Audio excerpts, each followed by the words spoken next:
Tungabhadra high level canal గత 5 ఏళ్లుగా నిర్లక్ష్యానికి గురైతే ఈ ప్రభుత్వం వచ్చినటువంటి మొదటి నెలలోనే ఎమర్జెన్సీ రిపేర్లను మనం చేయడం జరిగింది.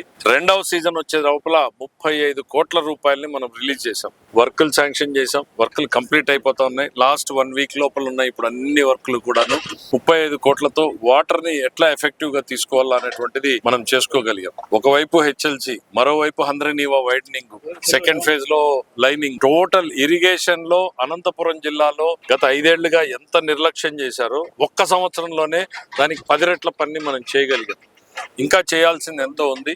తుంగభద్ర డ్యామ్ కూడా ఈసారి నీళ్లు తక్కువ పెడుతున్నారు, 80 టీఎంసీనే పెడుతున్నారు. కాబట్టి నీళ్లు తక్కువ వచ్చే అవకాశం ఉంది. కాబట్టి రైతులు కూడా దాన్ని దృష్టిలో పెట్టుకునే పంటలు వేసుకోవాలనేటువంటిది నేను కోరుతా ఉన్నాం. ఎందుకనంటే గేట్లు మనం పోయినసారి కొట్టుకుపోయింది చూసాం. ఆ రోజు మేము ఎంత బాధపడ్డామో, ఎంత కష్టపడ్డామో మాకు తెలుసు. తెల్లవారుజామున వస్తే నిద్ర లేకుండా ముఖ్యమంత్రి గారిని నిద్ర లేపి మాట్లాడే విషయం చెప్పి తెల్లవారుజామునే పరిగెత్తుకుని పోయి గేట్లను రెస్టోర్ చేశాం. చరిత్రలో ఎక్కడ జరగల. వైఎస్ఆర్సీపీ హయాంలో గేట్లు కాదు, డ్యామ్ కొట్టకపోతే ఎవరు తిరిగి చూడలా.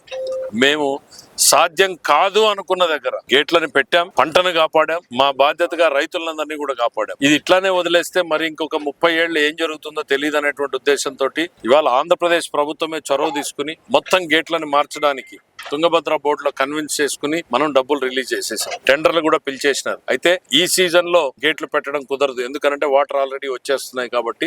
సో ఈ సీజన్ ప్రిపరేషన్ చేసుకుని నెక్స్ట్ సీజన్ మొదలయ్యే లోపల కొత్త గేట్లు దించేస్తాం. ఇవన్నింటినీ దృష్టిలో పెట్టుకుని ఈ జిల్లా రైతాంగానికి ఏది మంచి అనుకుంటే ఆ నిర్ణయాన్ని మేము సరైన టైంలోనే తీసుకుని ముందుకు పోతా ఉంటాం. ఒక్క హంద్రీనీవాకు మాత్రమే 3,800 కోట్లు పెట్టాం. హెచ్ఎల్సికి 35 కోట్లు పెట్టాం. గాలేరు, నగరి మొత్తం అన్ని కూడా యాక్టివేట్ చేసాం. అన్ని ఎస్టిమేట్లు తెప్పించుకుంటాం. నిన్నటికి నిన్న కేబినెట్ లో మీరు చూసుంటారు, రాష్ట్ర వ్యాప్తంగా దాదాపు 76,000 కోట్ల ప్రాజెక్టులని కేబినెట్ అప్రూవ్ చేసింది.